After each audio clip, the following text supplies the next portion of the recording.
नमस्ते दोस्तों, स्वागत है आपका हमारे चैनल में। आज मैं आपको मेरी दोस्त राधिका के साथ हुआ एक अनुभव शेयर करने जा रही हूँ। यह किस्सा मेरी दोस्त राधिका के साथ हुआ था जब वह अपने ऑफिस के काम से शिमला गई थी। शिमला की खूबसूरती और ठंडी हवा में काम की थकान मिटाने के लिए उसने एक पहाड़ी के पास स्थित पुराने होटल में रहने का फैसला किया। होटल बहुत ही पुराना था और उसकी बनावट में ब्रिटिश ज़माने की झलक थी। राधिका को होटल में एक कमरा दिया गया जो चौथी मंजिल पर था। कमरा काफ़ी बड़ा था और सजीला था, लेकिन उसमें एक अजीब सी ठंडक थी।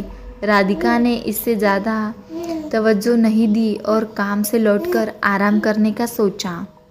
रात का समय था, चारों तरफ खामोशी थी और बस हवा की आवाज़ सुनाई दे रही थी। राधिका ने लाइट बंद की और सोने की कोशिश की। तभी उसे अपने कमरे में बाथरूम से कुछ आवाज़ सुनाई देने लगी, जैसे कोई धीरे से फुसफुसा रहा हो।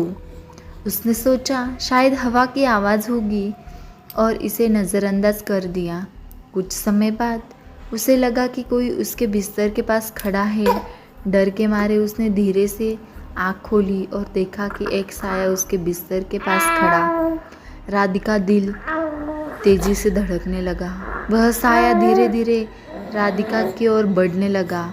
राधिका ने तेजी से लाइट जलाई, लेकिन वहाँ कोई नहीं था। यह घटना रोज़ रात को हो रही थी।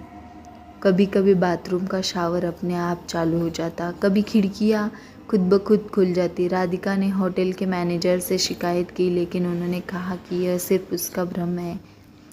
एक रात राधिका ने ठान लिया कि वह इस रहस्य का पता लगा कर रहेगी। उसने अपने कमरे में कैमरा लगा दिया। अगली सुबह उसने कैमरा की फुटेज देखी तो उसमें साफ दिखाई दिया कि रात को एक औरत का साया उसके कमरे में घूम रहा था। राधिका तुरंत ही होटल छोड़कर चली गई और फिर कभी उस होटल की तरफ मुड़कर नहीं देखा। बाद में पता चला कि उस होटल में कई साल पहले एक औरत की मौत हो गई थी।